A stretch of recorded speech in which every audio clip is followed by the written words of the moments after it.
जय हिंद बच्चों। Abdul Kalam classes YouTube channel पर आप सबका स्वागत है। आज हम सीखेंगे कि परिमेय संख्याएं किसे कहते हैं। तो परिमेय संख्या के बारे में जानने से पहले हमें कुछ और जानना भी जरूरी है। तो देखो, सबसे पहले हम संख्याओं के बारे में जानते हैं।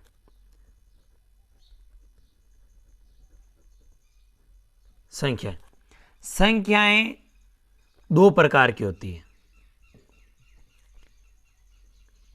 संख्याएं दो प्रकार की होती है। कौन सी? पहली होती है वास्तविक संख्याएं। वास्तविक संख्याएं,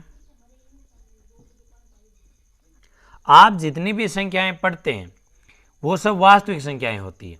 और दूसरी होती है काल्पनिक संख्याएं। काल्पनिक संख्याएं, तो एक हुई वास्तविक संख्याएं और दूसरी है काल्पनिक संख्याएं। अब वास्तविक संख्याओं में कौन सी संख्याएं आती है? तो पहली है प्राकृत संख्याएं। प्राकृत संख्याएं,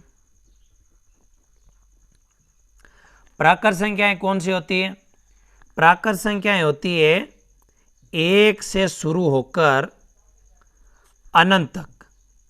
एक से शुरू होकर अनंत तक जितनी भी संख्याएं होती है वो सब प्राकृत संख्याएं होती है। और उसके बाद आती है पूर्ण संख्याएं। पूर्ण संख्याएं, पूर्ण संख्याएं कौन सी होती है?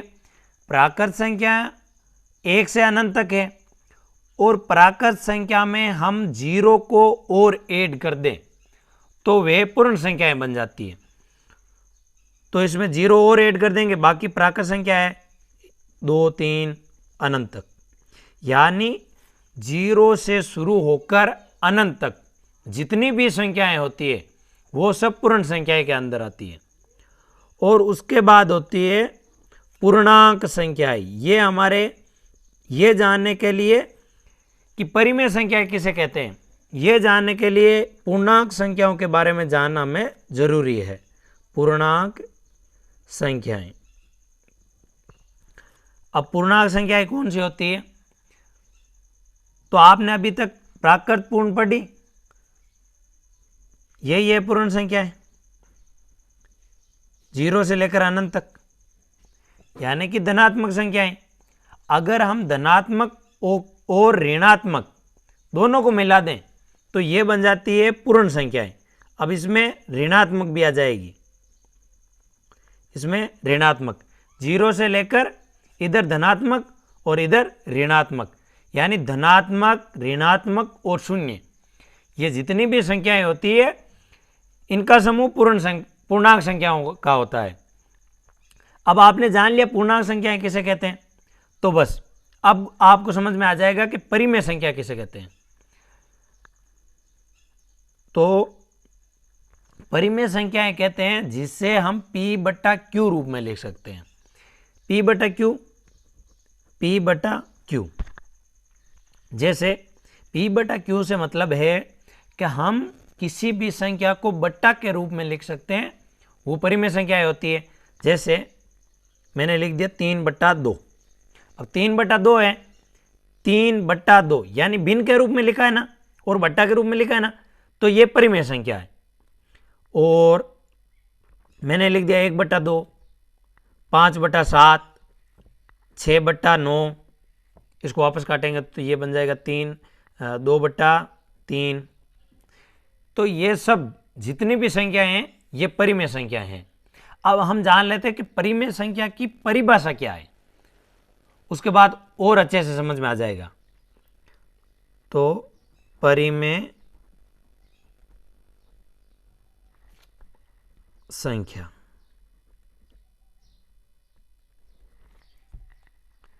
वह संख्या जिसे हम P/Q रूप में लिख सकते हैं। अब इतना तो आपको समझ में आ गया कि वे संख्याएं जिन्हें हम p बटा क्यू यानी बट्टा के रूप में लिख सकते हैं वो परिमेय संख्या होती है। लेकिन अब यहां पर यह जानना जरूरी है कि केवल p बटा क्यू रूप वाली परिमेय संख्याएं नहीं होती है, उसमें कुछ शर्तें भी है। वो शर्तें क्या है कि जहां p तथा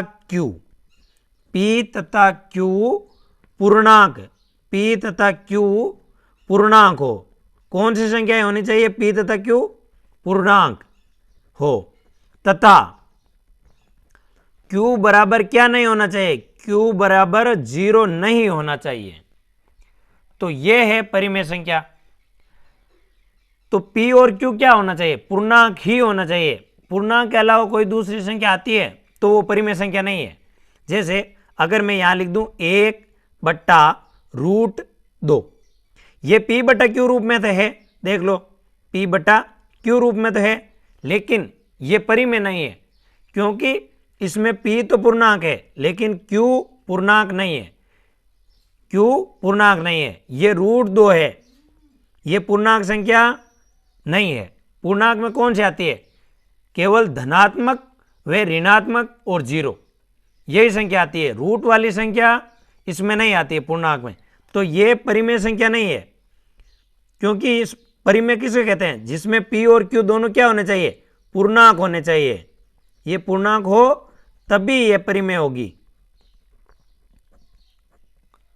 और एक बट्टा में यानी हर में 0 नहीं आना चाहिए। q का मान 0 कभी नहीं हो सकता, क्योंकि यदि q का मान 0 होगा तो वो संख्या अनंत बन जाएगी और अनंत परिमेय संख्या नहीं होती है।